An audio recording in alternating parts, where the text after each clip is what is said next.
Hello, I'm looking at the Yanshinov Etude number 1 as a kind of microcosm for whatever one can learn or whatever techniques one has to develop or whatever sensibilities are needed to make beautiful music on the violin. So today I'm looking at tache at the tip and the bow changes combined with string changes that are to be made there. And why is that important? Because the original bowing is in slurs, like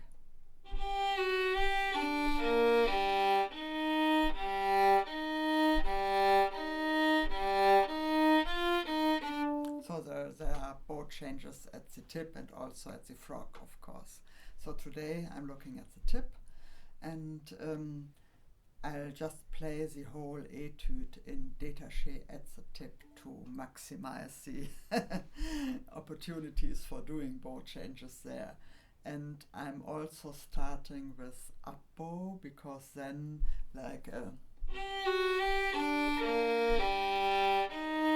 that would be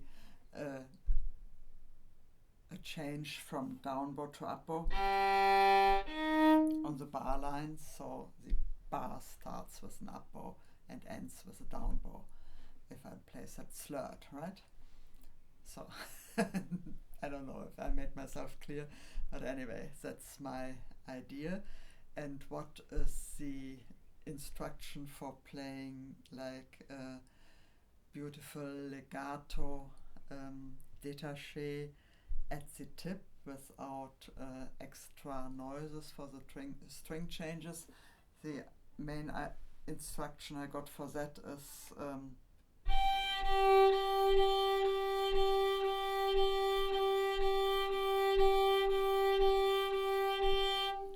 use the the lower arm, so open and close the arm from the elbow, and then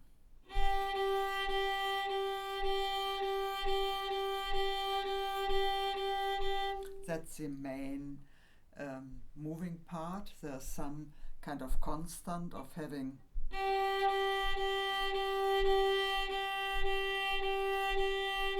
just a little bit of weight in the string, but one can also just basically play in piano dynamics without adding extra sound. So let's do that first and maybe do a more forte sound later. Okay, so the important thing is it's mostly the lower arm is moving from the elbow, and all the other part of the hand and fingers, and so they are basically doing minimal adjustments or reacting to the different position that the bow takes. If we are a little bit here, and then move the bow upwards without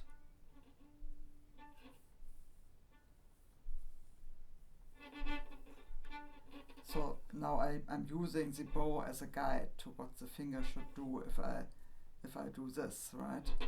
So there's some kind of minimal adaptation of the fingers and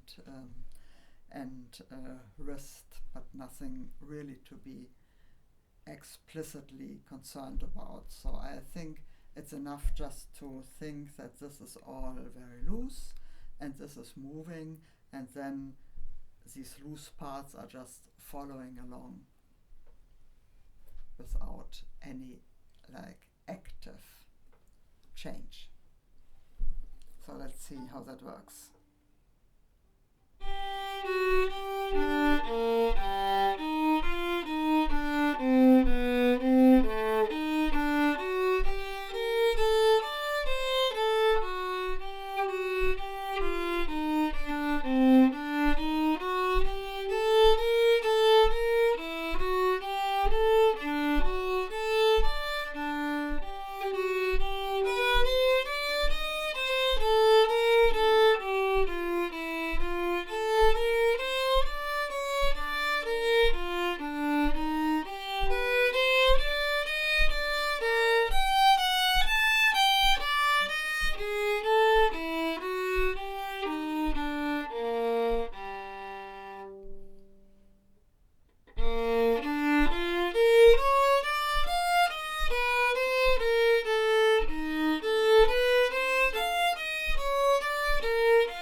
I did some things that maybe I shouldn't have, but I just wanted to show where the harmonies are and where they change, where they lead to by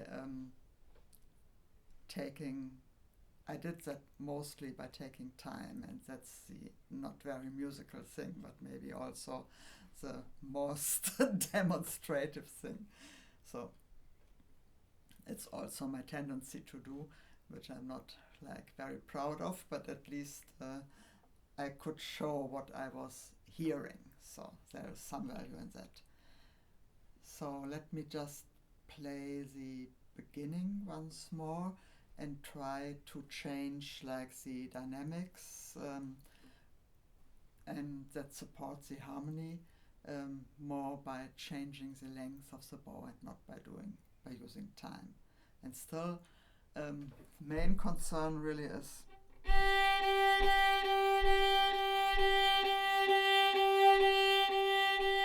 to have that very even sound without any extra noises when I change bowing.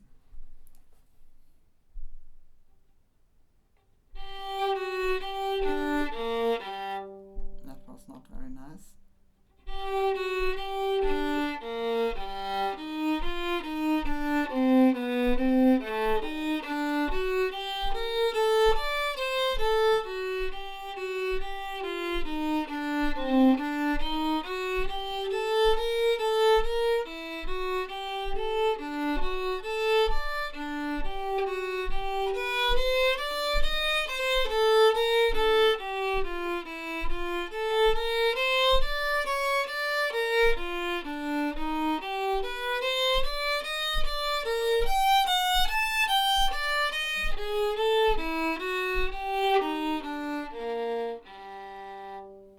Okay, so I did that ritardando at the end because I was like finishing here.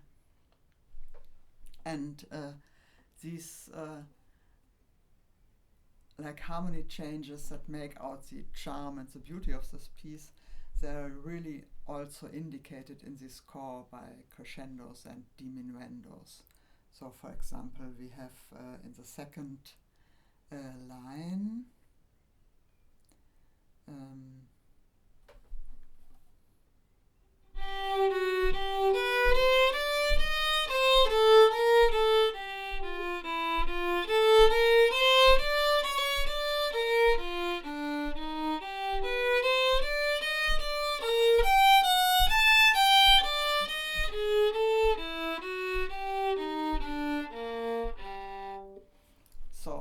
crescendo, decrescendo per bar, then crescendo, decrescendo per bar, and then 2 bars of crescendo and 2 bars of decrescendo.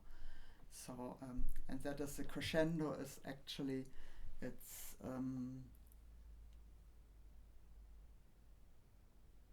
G major. So, I mean, this part is actually in G minor, but this is in G major, like.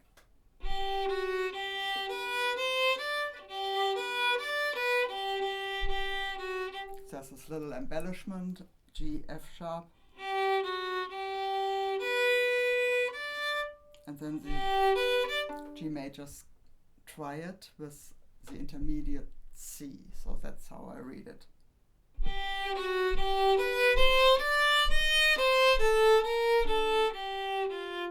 And then it goes into A diminished, like it has.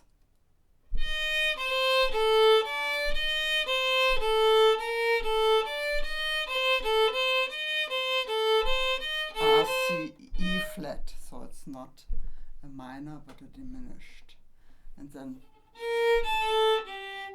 so that is like tension, a diminished chord, but it resolves into another major.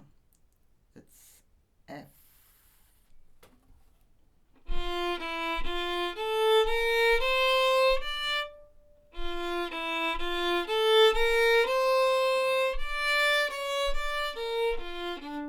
And then that goes down into B flat.